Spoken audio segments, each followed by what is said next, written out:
den Drobaden TV. Auf diesem Kanal zeige ich euch meine Tipps und Tricks zum Thema Terrarium Bau, Gestaltung und Bepflanzung. Sowie meine Haltung von Pfeilgiftfröschen und vieles mehr. Ich möchte euch meinen Weg zeigen. Es muss nicht immer für jeden der richtige Weg sein. Bitte informiert euch nicht nur auf YouTube, sondern auch bei richtigen Züchtern in Fachbüchern und in Zoogeschäften. Hallo und herzlich willkommen in meinem Terrarium. Heute geht es mal wieder um das Thema Drosophila selber züchten mit meinem selbst kreierten Zuchtbrei. Dieser Zuchtbrei ist auch nicht mehr ganz so aufwendig wie mein letzter, den ich in einem anderen Video mal verbaut habe. Aber es ist sehr effektiv und ich möchte euch natürlich auch noch zeigen, wie ich diese Drosophilas dann an meine Pfeilgiftfrösche verfüttere. Es ist auch eine komplett neue Methode, die ich selbst erfunden habe. Also würde ich jetzt mal behaupten, ich habe sowas auf alle Fälle noch nie gesehen im Internet oder sonst irgendwo. Und ja, es war auch einfach nur ein Selbstversuch, aber es ist mir so gut gelungen, dass ich das wahrscheinlich nie mehr anders machen werde.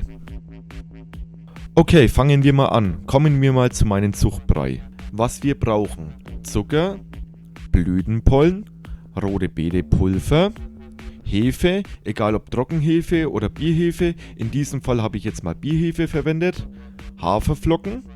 Und meine flüssigen Bestandteile ist einmal rote Beete Saft, Möhrensaft und ein Essig. Normalerweise verwende ich immer einen Apfelessig, aber in diesem Fall habe ich jetzt mal so einen Weinbrandessig verwendet, aber es hat auch sehr gut funktioniert.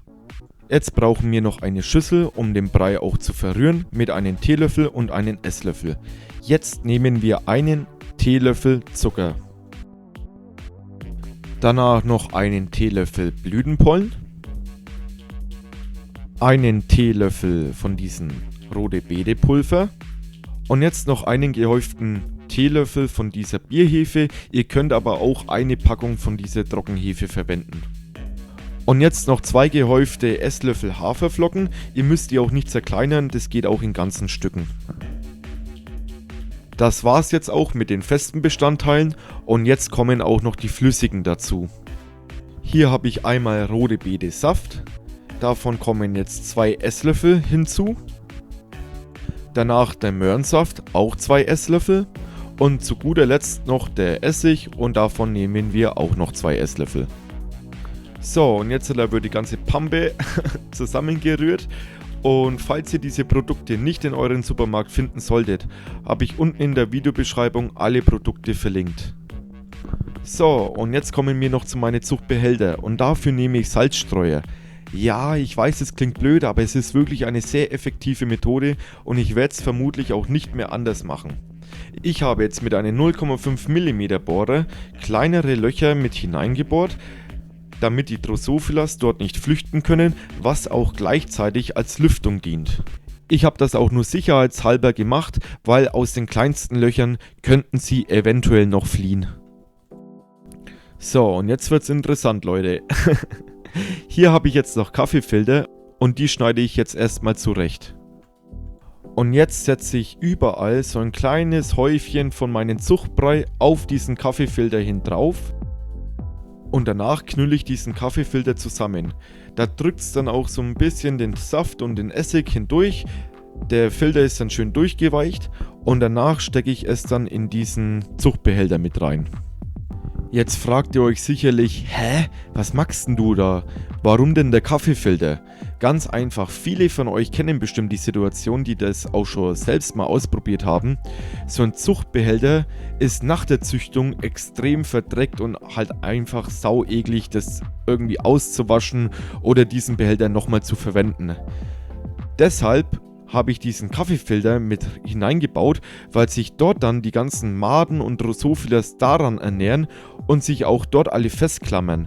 Am Ende kann man einfach den Deckel abschrauben und diesen Kaffeefilter mit Inhalt einfach auf den Komposthaufen draufkippen. Danach ist der Behälter auch schon relativ sauber und dann noch schnell unter heißes Wasser abspülen und schon habt ihr wieder einen Behälter, den ihr neu für Drosophilas ansetzen könnt. Hier sieht man auch ein kleines Beispiel, der Behälter ist nicht ganz so dreckig, jetzt noch unter heißes Wasser und ich würde sagen, das ist eine saubere Sache. Okay, jetzt habe ich hier meine Salzstreuer mit Zuchtbrei-Inhalt und jetzt müssen natürlich auch noch die Drosophilas noch mit rein. Und hierfür brauche ich 2 Schüsseln, ein Küchensieb und etwas Mehl. Ich nehme jetzt einfach mal einen großen Löffel voll mit Mehl und schütte es in diese Box. Danach schraube ich schon mal derweil diese ganzen Zuchtbehälter auf. Und hier habe ich eine Box mit Drosophilas, die habe ich mal im Zoogeschäft gekauft und die kippe ich jetzt in diese Box hinein. Sobald die Fruchtfliegen das Mehl mit ihren Füßen berühren, sind die Füße ganz glitschig und rutschig und sie kommen schlecht wieder die Box nach oben. Also da könnt ihr euch etwas Zeit lassen. Und so schaut es jetzt aus und jetzt heißt es stark herumshaken, so dass alle Drosophilas schön durch das Mehl durchgeschüttelt werden. Ich weiß, es schaut komisch aus, es schaut vielleicht sogar so aus, als würde ich sie panieren wollen. Nein, ist nicht der Fall. Durch das, dass ich diese Fruchtfliegen durch dieses Mehl durchschüttel, fällt der Großteil von diesem Milben, was sich an diesen Fruchtfliegen dranklammern, auch langsam ab. Es wird leider nie zu 100% milbenfrei bleiben, aber ihr verhindert somit natürlich eine größere Milbenbildung in eure neuen Zuchtbehälter. Jetzt siebe ich meine Drosophilas noch schön ab, sodass das Mehl nach unten fällt, mit Milbeninhalt natürlich, und dann kippe ich es langsam in meine Box hinein. Ja, das war jetzt eigentlich auch schon die ganze Kunst. Jetzt fülle ich noch die Drosophilas noch in meine Zuchtbehälter noch mit ein, drehe den Salzstreuer so rum, dass die kleineren Löcher nach oben zeigen, damit diese Fliegen nicht abhauen können. Falls ihr keine Möglichkeit habt, solche kleinen Löcher in den Salzstreuer mit hineinzubohren, könnt ihr auch ganz einfach den Salzstreuer in die größte Lochgröße umstellen. Nehmt ein Stückchen Zewa, also ein bisschen Küchenrolle, schneidet euch kleine Viereckchen heraus und fixiert es oben mit einem Gummiband. Viele von euch sagen jetzt vielleicht so, okay, warum fressen sich jetzt nicht die Maden durch die Küchenrolle durch? Ich muss sagen, ich habe keine Ahnung. Ich habe das bis jetzt in allen meinen Zuchtbehältern so gemacht, dass ich auf die Strumpfhosen verzichtet habe oder auf die kleinen Siebe verzichtet habe. Das hat alles immer super funktioniert mit dieser Küchenrolle. Ich würde sagen, sobald diese Küchenrolle nicht mit irgend so einem rote Betesaft getränkt ist, werden sich dort auch nicht die Maden durchfressen. Und es dient super als Lüftung und natürlich ist es auch sehr billig. Und so sieht es jetzt nach 8 Tagen aus.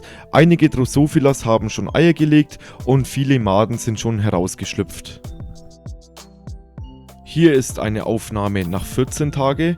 Viele Maden sind schon geschlüpft und einige haben sich sogar schon verpuppt. Und das ist eine Aufnahme nach 16 Tagen. Die meisten Maden haben sich schon verpuppt und einige Drosophilas sind aus diesem Kokon schon geschlüpft. So, und jetzt nach 18 Tagen ist es geschafft. Ich stelle den Zuchtbehälter in mein Terrarium hinein, drehe es in die größte Lochgröße und stecke so ein kleines Schaschlikspießchen mit hinein. Das dient dann gleichzeitig als Leiter und so kommen dann die Drosophilas auch an die Oberfläche. Und hier sieht man schon, die Frösche versammeln sich schon und freuen sich schon mega auf das Essen. Ihr könnt natürlich auch jetzt einfach diese Fruchtfliegen herausstreuen, wie wenn es eben ein Gewürz wäre. Das funktioniert auch, aber ich schaue denen dabei lieber zu, wie sie da das Holzsteckerle hochkrabbeln und ja, schaut schon echt cool aus. So, das war es jetzt auch mit meinem Video. Ich hoffe, ich konnte euch weiterhelfen und ich hoffe, ja, euch hat es natürlich auch gefallen. Abonniert meinen Kanal und aktiviert die Glocke, um nichts zu verpassen, denn nur so bleibt ihr auch auf dem Laufenden.